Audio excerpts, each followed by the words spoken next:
Ang agimat, bakit hindi po tinatabla ng bala? Ayan. Ang agimat, yan ay orasyon. Ibig sabihin, yan ay mga ginagamit ng mga aswang, mga mangkukulam, mga lahat ng mga power of black power. Yan ay mula talaga sa demonyo yan. Pero ang ibig sabihin ko, kaya pag sinabi mong ang mga magkukulam na utusan ang masamang espiritu pumunta sa Saudi, antimano, nandun na kaagad kasi ang demonyo ay nasa hangin.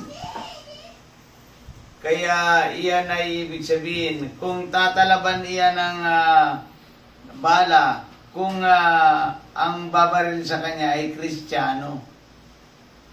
Ayan. Pero kung hindi Kristiyano ay hindi siya tatalaban sapagkat meron niyang kapangyarihan. Ang kapangyarihan ibinigay sa atin ng Diyos sa Harold ay higit na kapangyarihan sa kapangyarihan ng sanlibutan. Ano ang ibig sabihin? Sa kapangyarihan ng masasamang espiritu ay masigit na ibinigyan tayo ng karapatan o kapangyarihan na masigit doon.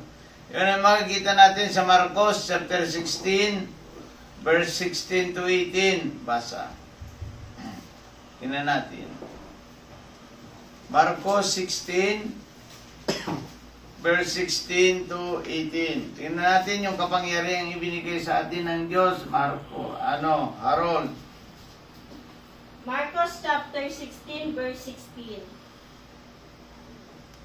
Ang sino man sumasampalataya at mabautismuhan ay maliligtas, ngunit ang ayaw sumampalataya ay paparusahan.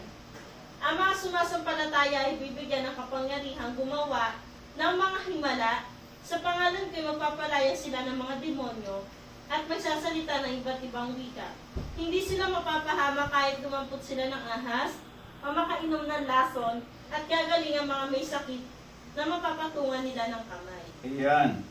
Una sabi doon, magpapalaya sila ng mga demonyo. Kaya kapag ikaw ay anak ng Diyos, sumampalataya ka, mayroon kang kapangyarihang palayasin yan. Kaya kung sabihin mo na hindi ka tinatalaban ng baril, pero kapag ang Kristiyano ay sa isang iyan ang babaril sa kanya, patay yan.